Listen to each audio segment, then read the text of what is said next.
মান্ডালা। আমার কাছে এটা শুধু একটা ডিজাইন না, এটা একটা যাত্রা। প্রতিটা লাইন, প্রতিটা ডট, প্রতিটা কার্ভ হচ্ছে আমার মনের অবস্থা।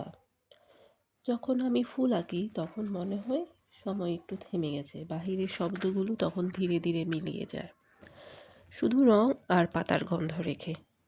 এই ফুলটা আমি শুরু করেছি খুব সাধারণ একটা সার্কেল দিয়ে, তারপর সেটি খুলে গেছে পাপড়িতে। পাপড়ি থেকে তৈরি হয় এক একটি প্যাটার্ন, আর সেই প্যাটার্নে লুকিয়ে আছে আমার একটু ধৈর্য, একটু ভালোবাসা, একটু শান্তি। মান্ডালা আঁকা আমাকে শিখিয়েছে পারফেকশন না, প্রক্রিয়াটাই সব। লাইন কাঁপলেও সমস্যা নেই, হাতে ভুল হলেও অসুবিধে নেই, কারণ প্রতিটা ভুল দিয়েই জন্ম নেয় নতুন নতুন সৌন্দর্য। যদি তোমরা দেখো এই ভিডিওটা, হয়তো তোমাদেরও মনে হবে কখনো কখনো থেমে যেতে হয়, কখনো কখনো শ্বাস নিতে হয়। ছোট্ট একটা ডট দিয়েই তো পুরো পৃথিবী তৈরি করা যায়। চাইলে তোমরা পেন্সিল ধরো, একটা সার্কেল দিয়ে শুরু করো, বিশ্বাস করো সুন্দর একদিন হবেই। ধন্যবাদ ভিডিওটি দেখার জন্য।